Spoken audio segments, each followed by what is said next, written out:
This is Knuckle-up TV. I'm with Ambrose Mendy. How are we doing, sir? I'm very well, thank you. Yourself? Yeah, not too bad. We're at Norman's 45th birthday party. Oh, really? Are we? In Camden town somewhere, isn't it? Stolly. We are in Stolly's, in Camden town, in the famous Parkway. The Jazz Cafe is just down the bottom of the right-hand side. Yeah. This is your haunting ground. This is where you grew up, isn't it? Yeah, but from the age of about 14, my family moved from Hackney, where I was born and raised, to Camden town, because it was the only place that had enough room for a family of 11. Yeah, crazy, eh? This is home territory here today. Yeah, it's a bit different from when I lived here. You know, it was all drunken Irishmen and fights on Saturday nights, racing to get the last train out from Camden town or in from Camden town on the old Northern line. Wooden escalator, memories. And talking of memories, a great man, Muhammed Ali. There we go. Let's start with Muhammad Ali. Have you ever met him? Oh yeah, several. 10, 12 times. Oh yeah. What was it like meeting? Yeah, first started from a point of fascination, like wow, probably 1976, and then just as a fan, and then of course as things grew within boxing, the occasions came to meet up, and when we're in the United States at the time with Nigel Benn, met four or five times. Yeah, and with lengthy conversations, because we were in a Fifth Street gym in Miami, which was Muhammad Ali's old gym. And then what would happen is that literally whenever he came down, he'd come to the gym. We had wonderful opportunities to have conversations. And because I was a bit of an anorak, you know, in boxing, my dad was the craziest boxing fan. Wonderful, enjoyable. It was like a masterclass, you know, listening to arguably the finest exponent, of professional boxing there's ever been. Probably. You just can't describe him. I mean, he's more than a boxer. He's more than a human being. He symbolises so much, doesn't he? As what it's like to be a black man. Oh yeah. I mean, before try to get you to understand. I'm not chip on the shoulder, and I never just come over on a banana boat. So I never feared anybody, because my dad gave us this drilled indoctrination: never trouble till trouble troubles you. So imagine it says like, I've got 10 brothers and sisters. We go down 1 year each. You know, like 1 year, no twins, but I never had any icons. I watched television, Superman's white, Batman's white, you know, the Lone Ranger, you know, even Tarzan, like in the jungle and everything else. Everybody was white. And there was this manifest impregnation of the subconscious, almost of defeatism. I didn't want to give up, but what expels self-harm. One day I was a prodigious football talent, playing football, scored a goal, arse, Jimmy Greaves all over. And my mate, Kid Eric Robinson, said to me, "You can't be Jimmy Greaves, you're coloured." You know, because people never referred to you as black then. You was either a nigger. What does that feel like when someone says to you, coloured? It's derogatory. It's a coloured person. Yeah, it's derogatory, you know. It just the colours. It's probably my yellow, green. Probably even more than that. And he said to me, but it hammered itself home. You know, this realisation, who am I? You know, like, what am I? My dad always instilled in me that I'm black, you know, I'm an African, I'm a Guinean, and I'm a Manjaka, because that's the tribe that we come from. On the other side, my mum's side of the family was Jewish. So you can imagine this was a right old mishmash, like, going through. But let's get to this. Where's my icons? Where's my heroes? We're playing war. You wouldn't know because you're too young. But in the playground, this is like 1959, 1960, we're playing. You're picking sides. You're a German, you're an Italian, you're French. You know, it's like me, I'm black. So I was always the last call because there were no blacks. You know, just one of them mad situations. So what was I? Let's fast forward. One day, I'm listening to the radio and I hear a guy talking, but he's got an American accent, so I don't know what he is. You know, but I went around to a friend's house and I heard this same voice. The difference was he had a television, we never had one. And in these grainy black and white images, there was this unbelievable vision. This guy who spoke so eloquently, so confidently, so assertive, so demonstrative. Passionate. And he looked like me.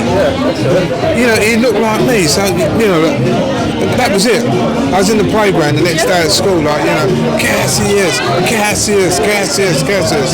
Of course, he was viewed not as we view him now, you know, by the general consensus. They had their own heroes here at the time.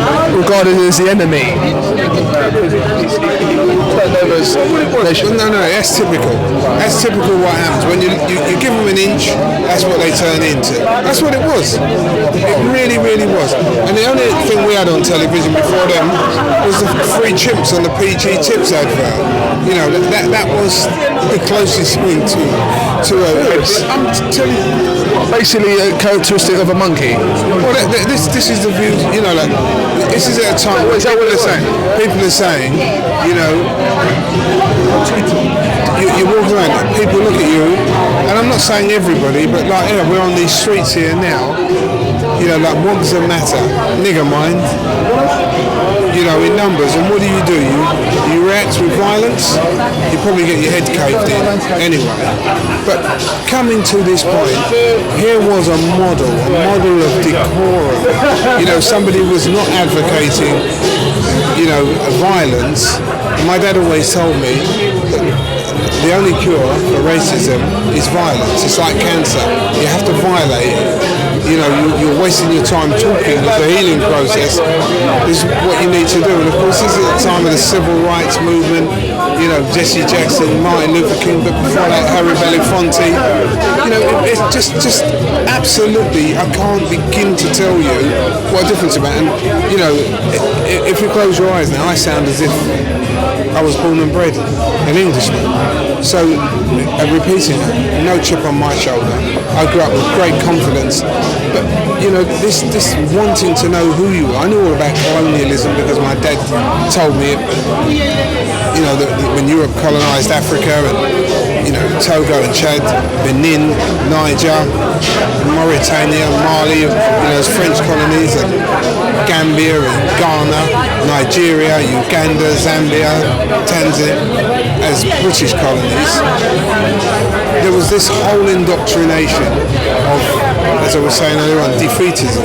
Now suddenly we had somebody who was standing up and saying that he was the greatest fighter in the world. Big statement. You know, I'm in class, I'm looking at the globe, you know, finding out what countries, and this guy was representative of the United States. To be quite honest, there were no programs telling us that there were black people in the United States. This is how far you need to go back. I knew all about boxing. I knew who Sonny Liston was.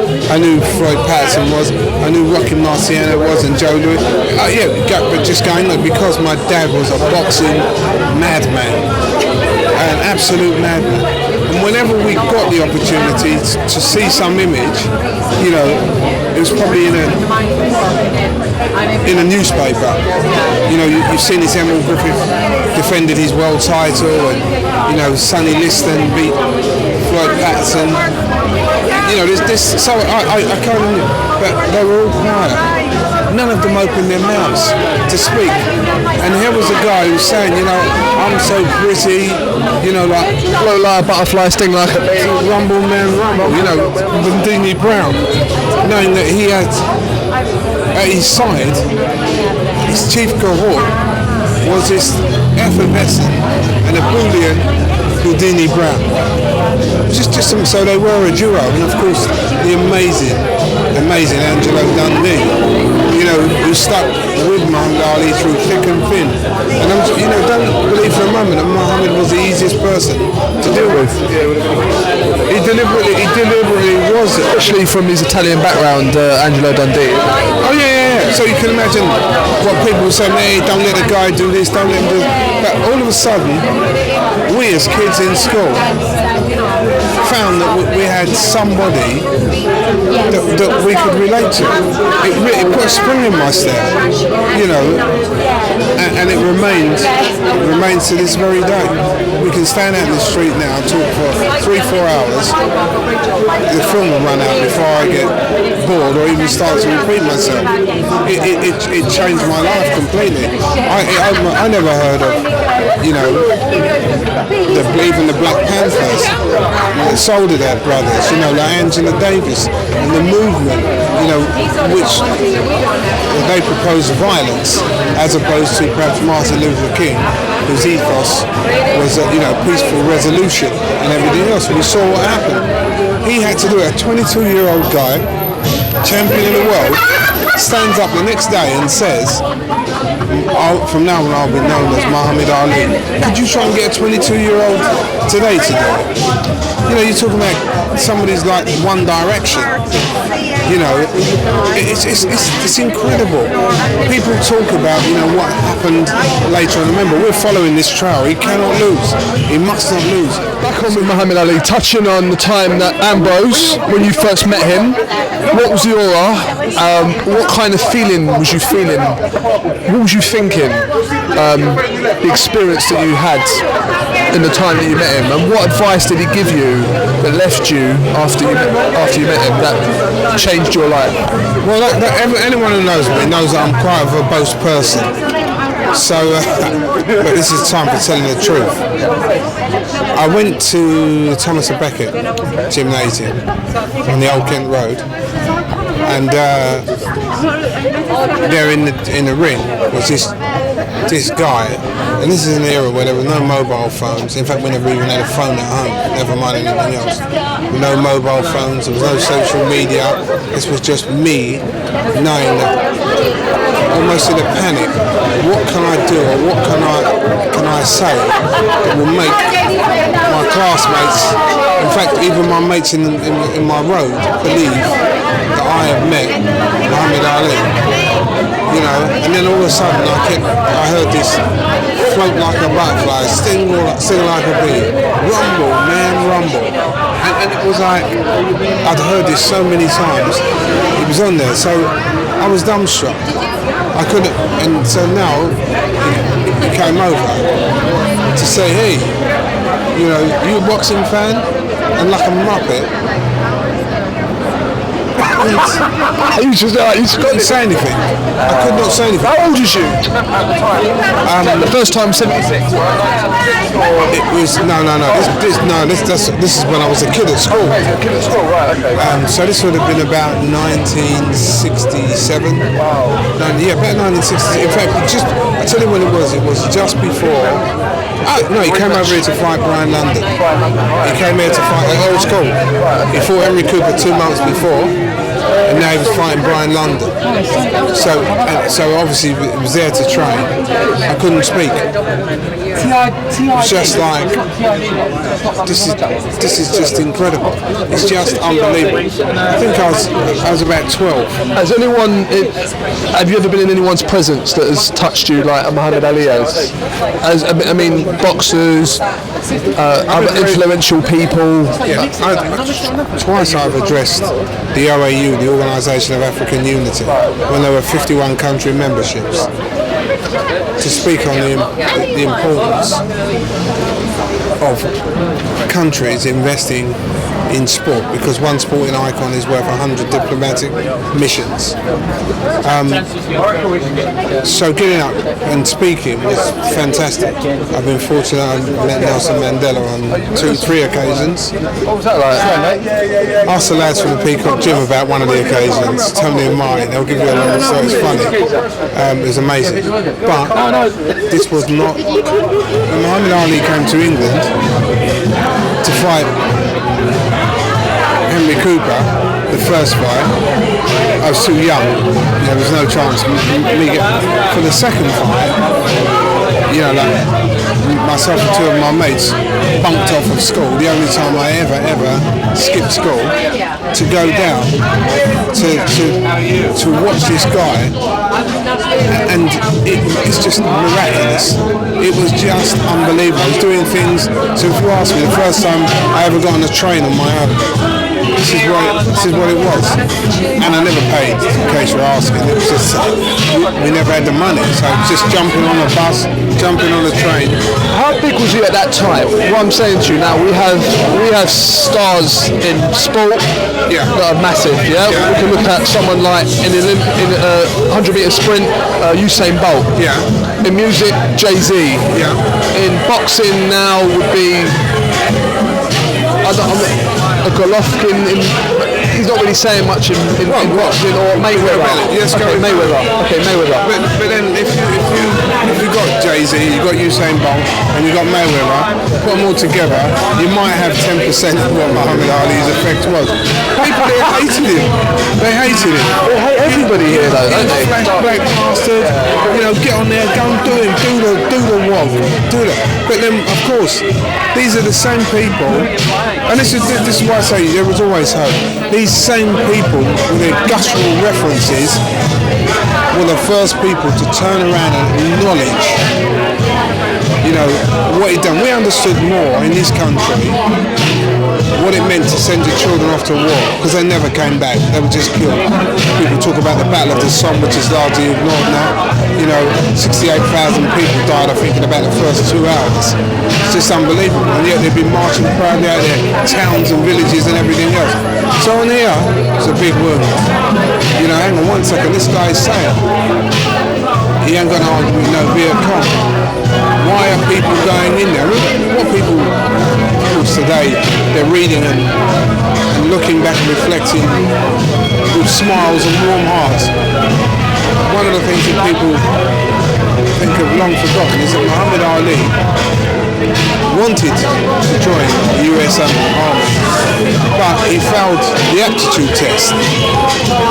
And it was only later on, when they realised what a pain in the neck he was, that they deliberately said, no, okay, we want him reappraised, and bingo, let's have him in.